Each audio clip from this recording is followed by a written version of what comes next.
Good morning, wherever you are or wherever time you are watching us. Uh, I'm your host, Dr. Oluwatoyin Gideon Aborshade, and this is Global Outreach Media.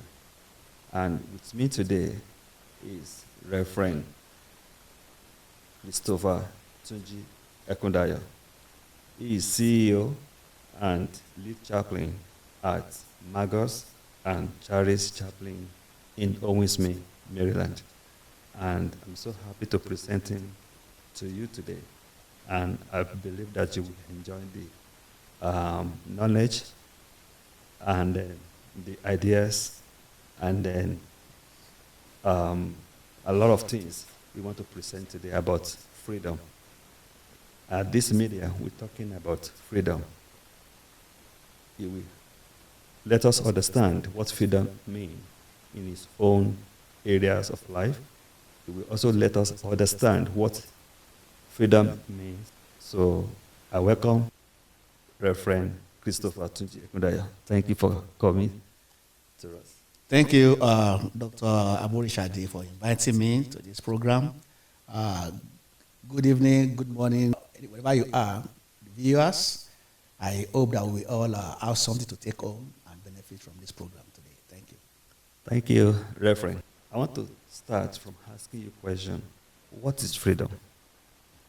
Freedom can be defined in different ways depending on the field you are, the sphere of life you operate from, your perspective about life. However, I like to take one definition out of many definitions of freedom from New Oxford American Dictionary. And it says, freedom is the power to speak, to act, or think on what you want to do without any hindrance, without any restraint. Wow. The power for you to speak, act, or think the way you want to. Yes. That is powerful. That is freedom. Without any hindrance or restraint. That is what That's my own. That's one definition of freedom that I can resonate with very well. That is right, and that is actually the freedom we are talking about. When you have freedom to think by yourself without any interference, That's right. or without anyone telling you what to do, so that's a freedom. So when you're able to do anything you want at any time you want it, so that is my understanding of what you are talking about, which is so powerful. And thank you for that definition. All right. Did you experience freedom in any part of your life? Yes, I experienced freedom in many parts of my life. Okay. I'll just mention one. Okay. Freedom to get married to who I wanted to get married to Wow. without allowing any form of hindrance Or top party. or third party to influence my decision, Wow. my power to choose for myself who I want to marry to, Wow. despite so many cultural and religious hindrances that could have prevented me. So I enjoy freedom in that area. Freedom of getting married. To whoever, the person I wanted to get married to, This is irrespective of any cultural and religious restraint. This is really deep. So, and that means some people don't have freedom in choosing who they want to marry. Absolutely.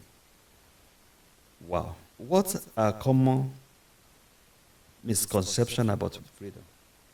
What is misconception? Okay. So one misconception is to think that there's absolute freedom. There's nothing like absolute freedom in life. Okay. And also, another misconception about freedom is like you have freedom to do whatever you want to do. So let's call it absolute freedom. There's nothing like absolute freedom in life. Okay. You're right. So how does freedom differ between culture and society? So, the society you live in dictate the culture you live in. Okay. Culture is a product of society. So, and culture, in so many ways, has to do with the collective ways of people live Yeah, living that in that society. Okay. So, So does that mean freedom in certain culture is not a freedom in another culture? absolutely. And can you give a sample of That's that? why freedom is not absolute. Okay. Yes. So in some cultures, you cannot take decision on your own on any issue, even as an adult. You still have to consult your parents. Yes. In another culture, you don't have to consult your parents as long as you are a certain age, like 18, 21, depending on what that society define as adult. Okay. And if I may give one example, Okay, go ahead. in the course of my training as a professional chaplain, Yes. so we had what we call simulation. We simulate events. So I was attending to a family who had crisis, and their daughter was there. The daughter actually lost her fiancé. Okay. So I wanted to speak to the daughter. The culture, my own culture, where I am coming from Africa, I spoke to the dad, taking permission from the dad to speak to the daughter. I did not know that was a big error. Wow. Because the lady took me up, the mom took me up, the dad took me up. That's an adult. I shouldn't have asked the father before I speak to the daughter. Wow. So that's So now you are in between two cultures. that's right. African culture and American culture. That's right. American culture see people from 18 years above that they have their own Freedom to make freedom decisions, to make choices decision. they want. Yeah. And then in Africa, we believe that parent consent needed in order to talk to the child. So that's good. So in that sense, I'm still under these culture things. In Africa, can we say we don't have freedom like America do? So, in my perspective, there are two extremes. Okay. Of course, we have different culture, and that's why when you go to a different environment, that's what they call culture shock. Okay. Yeah. So we have different culture. However, there are certain extreme when it comes to freedom, as we are talking about freedom. In my own experience in life, I've traveled to over 50 countries in all the continents of the world. I've come across so many cultures, and I've found out that, in my perspective, African culture is to one extreme in terms of freedom. American culture is to another extreme in terms of freedom. So there seems to be a sense of absolute freedom in the Western world, and in Africa there seems to be hindrance to some level of freedom for some people. So that's my observation, and I think a balance in between will be the appropriate way that I would love people to operate. Do you think education play any roles in getting freedom? Absolutely. Education is very, very important. It plays a significant role in getting freedom. Okay. Even though there's also the negative side of that, tending towards absolute freedom, which is not realistic. Oh, that's wonderful. Is there any limit to freedom in our society? Any limit to freedom? Yes, there's limit to freedom because it depends on the boundary that the society gives you. Okay. So the society determines the boundary of your freedom. So there's limit. All right. So how can now individual balance freedom in that society? So now, based on the definition of freedom that I like to use in this context, the power to speak, Yes. to act, to think the way you want to think without any hindrance and restraint. That has to do with relationship with people in the society. But for me, coming from my constituency as a faith-based person, You can think, you can want to act, you can want to speak certain way. But then, if you understand that God, the Creator, has a boundary of your freedom, Okay. then you will live by God's horizon or perimeter of freedom, even though that may not go side by side with what the society called freedom. Okay. So, if your reference point, if your moral and spiritual guide is from the Creator, then your freedom will be in line with the way He has designed for you to exercise your freedom. That's wonderful. Thank you for all this answer. So, I want to go to your faith now, or let's say your practice as a chaplain. As a chaplain, that's right. As a chaplain. So, I know you've seen a lot of things going on. You see a lot of struggle going on. You see a lot of people want to take freedom from one way or the other in any area of their lives. When you are in this profession, where do you see that freedom is getting struggle? Good. Thank you, Dr. Aborishade, for that wonderful question. Now, let me spend some minutes to talk to you about what chaplain and chaplaincy is all about. I would love to know. Because I'm a chaplain. Yeah, and I would love to know. And others, I know they want to know. So a chaplain is a minister or a priest Okay. of a religion. Okay. That's right? Yes. Yeah. So that is providing ministry, service Okay. to his members. That's it. To his His own members His own member. in his own religion. In his own religion. Okay. That's a chaplain. Oh, okay. But chaplaincy as a job is different. Tell us. So we have a chaplain, we have chaplaincy. Okay. So chaplaincy, which is the job itself, Okay. entails providing ministry and service in a secular setting. Okay. Even a chaplain too goes into a secular setting. But the chaplaincy, the job itself, is about providing ministry and service for all people, irrespective of their faith. Irrespective whether you believe or not. Yes. They can provide service for you. Ministry and service for you Yeah. in the context of the organization that you are working for. Or you in the context of what you believe. No? Or even if you don't even believe on In the anything. context of the organization that you are working for.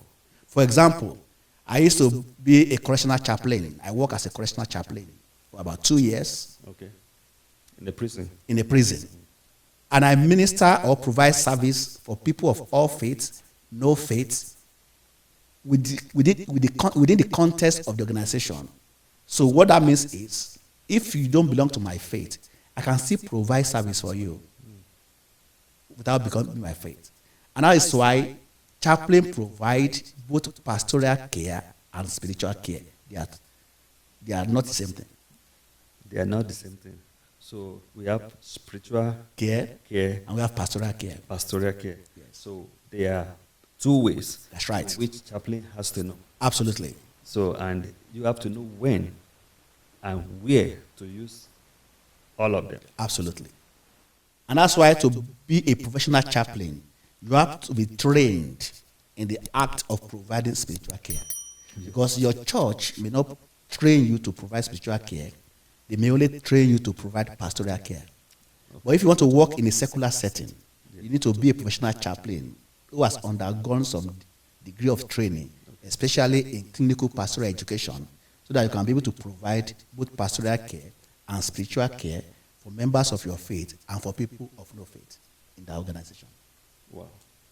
This is so deep, in which I would like people to know more about this area. Okay? Because you mentioned two important things now that is so big. We're talking about pastoral, and then we're talking about chaplain. We talk about pastoral care and spiritual care, Yeah. both being provided by professional chaplain. Okay. So what I want us to do is, we are still bringing you back, in which you still need to expatiate on those aspects of life. What's the difference pastoral. And then why pastoral is not spiritual. That's right. You understand? Yep. So we want people to know more about that later. Okay. And then, because knowing all these things will give us more freedom. Absolutely.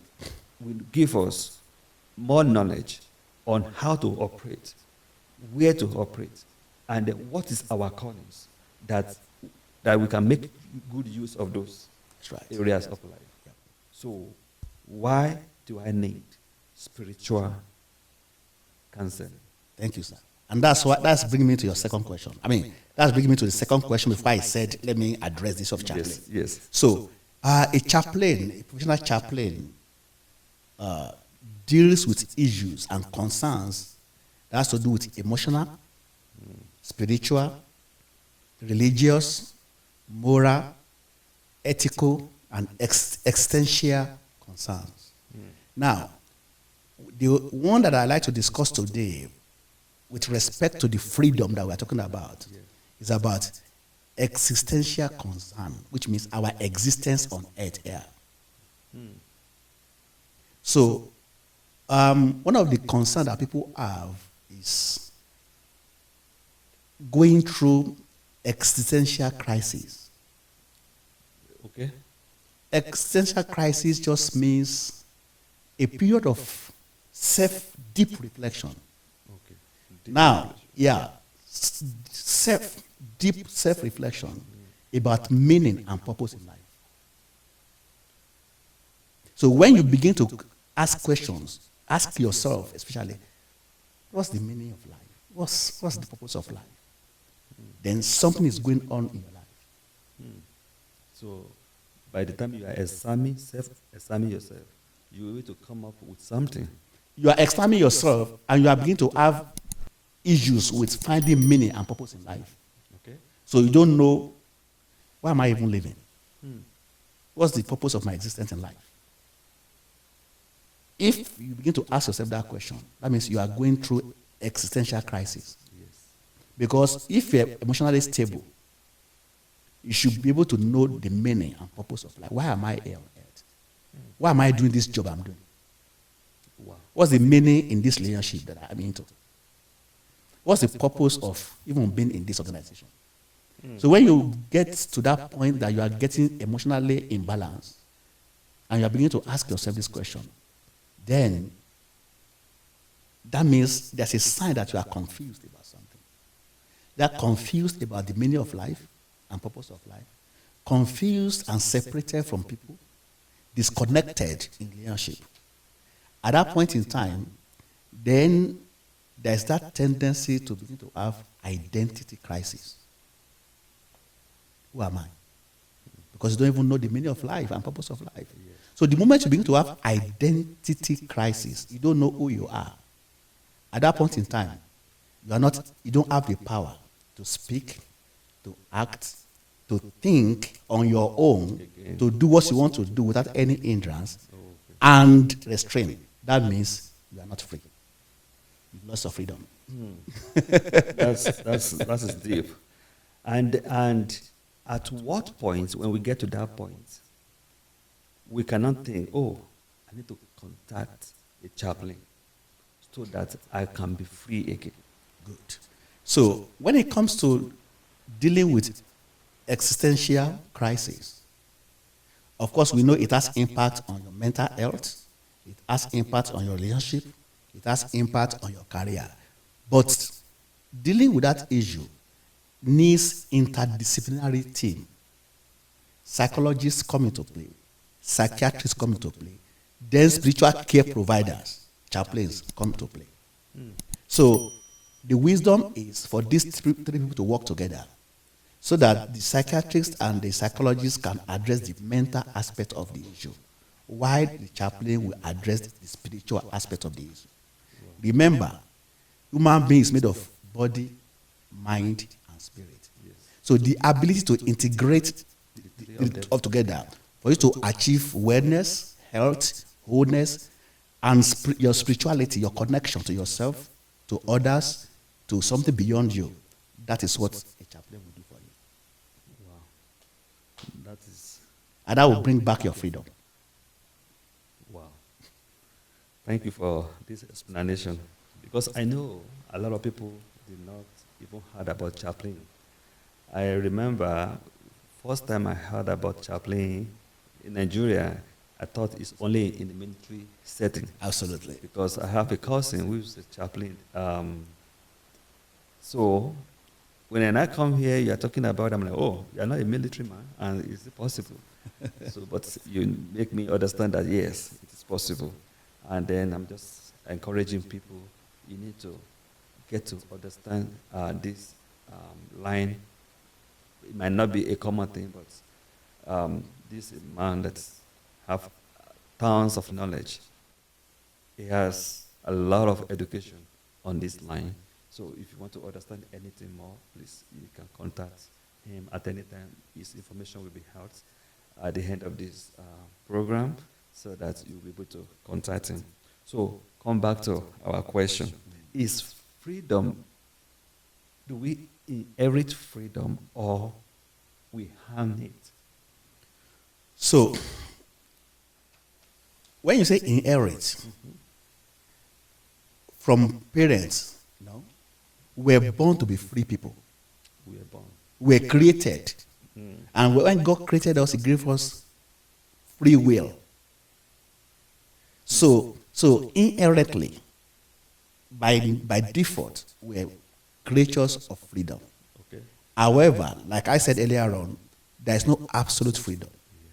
So we don't inherit freedom from parents. We were born having a degree of freedom. But as we grow, that concept of freedom, the expression of freedom, can be tailored or affected by the culture that we grow in. Okay. Thank you so much for that. So now, we'll be talking about spiritual things. Let's now see, not in that area. Can you tell a story about someone that actually experienced freedom? Okay. That we can resonate with. Okay. So before I go to that, let me just say something real quick. When I said your freedom can be tailored in a particular direction based on the culture that you live in. Yes. In Nigeria, for example, when an adult is talking, you don't look them eye to eye. Yes, in Nigeria. In America here, if you are talking to an adult and you're a child and you don't look the adult eye to eye, the teacher will report that maybe that guy, that boy or that child has a problem. Or I did something. Oh, yeah, so there is that cultural thing. So the child in Nigeria is not able to express his freedom, speak, act, or think because he's an elder, can't look him eye to eye. The child in America expresses his freedom more. Yes. Around that line. Having said that, that's to tell you what culture can do to freedom. Having said that, the idea of, is there a story I can tell about somebody who has experienced freedom? Yes, but not necessarily the person you can know. Okay. This happened during the course of my work as a chaplain. Okay. Somebody, prisons. We don't even have to know, just a story. Yeah, so I'm not going to mention the name. I'm only saying he was in prison. Okay. While other people were feeling sense of restriction in their freedom, he was free while he was in prison. Oh, he's in prison, but free. In prison. Wow. So freedom is not just, oh, I'm outside, I'm free. Or I'm inside the prison, I'm not free. No. Okay. The freedom that we're talking about has to do with your personality, your identity. Remember I talk about identity crisis. Yes, yes. Remember I talk about meaning and purpose in life. Yes. That when you begin to have existential crisis, what's the meaning of life? What's the purpose of life? This life has no meaning. That's why some people commit suicide. Yes. Now, this man was in prison, but because he has freedom, he doesn't have existential crisis. Okay. Right there in prison, he was able to operate according to the meaning and purpose of his life while in prison. So he did not see the physical restriction as lack of freedom for him. Because he is free inside. He knows the purpose of his calling. He knows the purpose of, purpose of his life. And knows the meaning of his life. So he saw the prison restriction as a phase in his life. And if he believes if he's out or not, right there in prison is already fulfilling his purpose and has meaning in life. And he happens to be a motivator and an encourager to so many other prisoners. Wow. In fact, they call something certified CPS, like personal support people. Okay. He was one of the people that was certified in prison to support other prisoners because of his freedom that he has. My people, this is great. This is deep. And this is what I want us to gain from this discussion. How can we be free within us? That's right. Freedom is within us. It's within. So if I can understand what chaplain is talking about today, is like freedom is within us. Reverend Christopher Tunji Ekundayo, the CEO and lead chaplain at Magos and Charis chaplain in Owensmith, also worked in prison for some years. And they explained to us that someone is in prison and God is freedom. He did not allow the four corners of that prison to put him in restriction. Right there, he got a lot of certification to even help and support others. And that is what I want for everybody. You might be in prison. You might be in your room. You might be anywhere. You might even be working for somebody. Do you have freedom within you? Because if you have freedom within you, you will be able to do exploits. You'll be able to do a lot of things that people thought is not possible. You'll be able to move on in your life. But if you don't have freedom within you, that is where you think someone is after you. Someone is the one that did not allow you to move on. So have that courage to have freedom within you so that you'll be able to do a lot outside. You'll be able to do a lot even within your environment where you find yourself. So get time. Try your best. Freedom is the uttermost thing to have in life. Even if people don't give it to you, give it to yourself.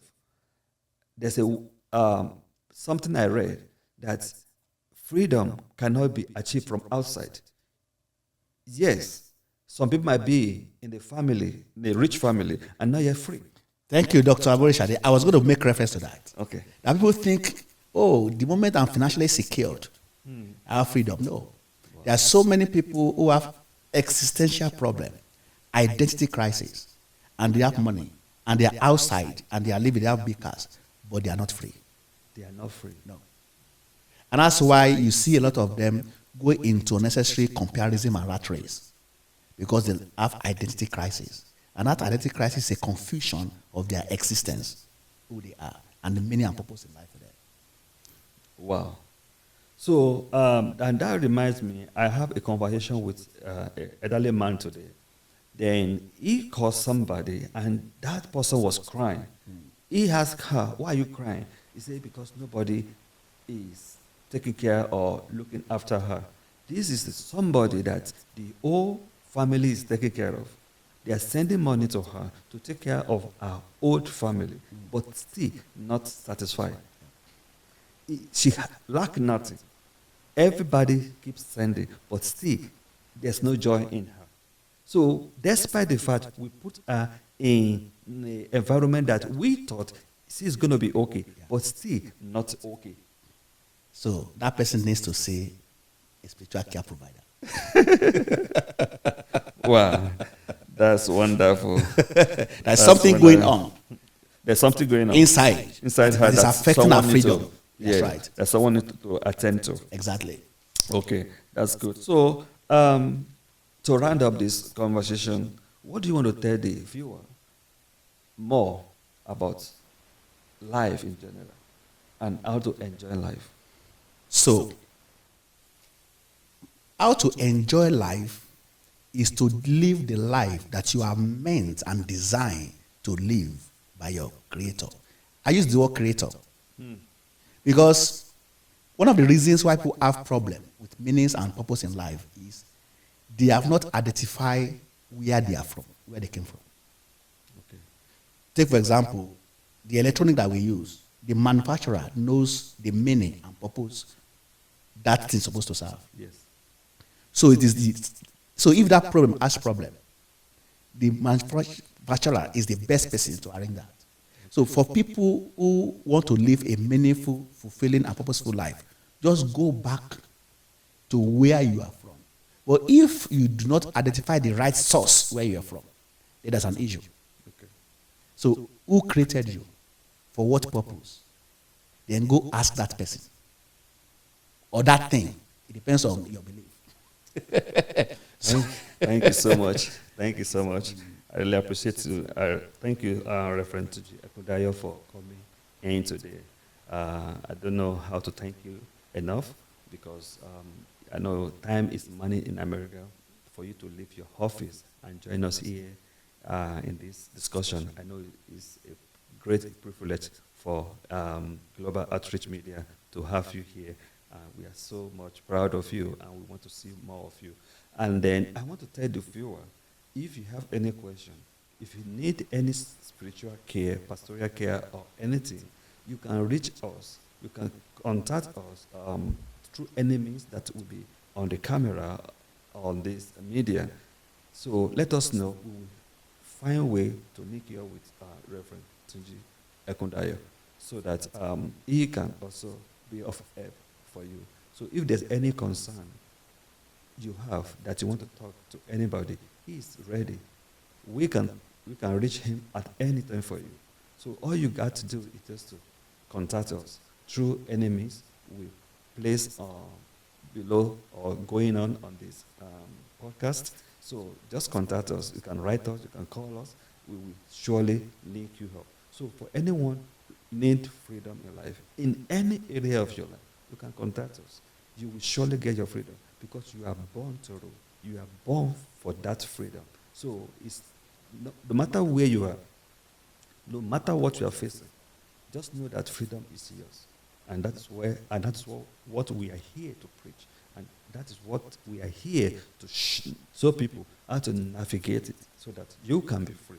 You can be free at your work. You can hold your own company. You can do anything you want that will make your house, your life much better. And if you don't know how to do it, all you need to do is to reach out to people that can help you. So, and I pray God will help you and lead you right in Jesus' name. Amen. Amen. Thank you. I really appreciate it. Thank you, Dr. Aboshade, for inviting me. Welcome. Thank you, viewers, for your time. Thank you.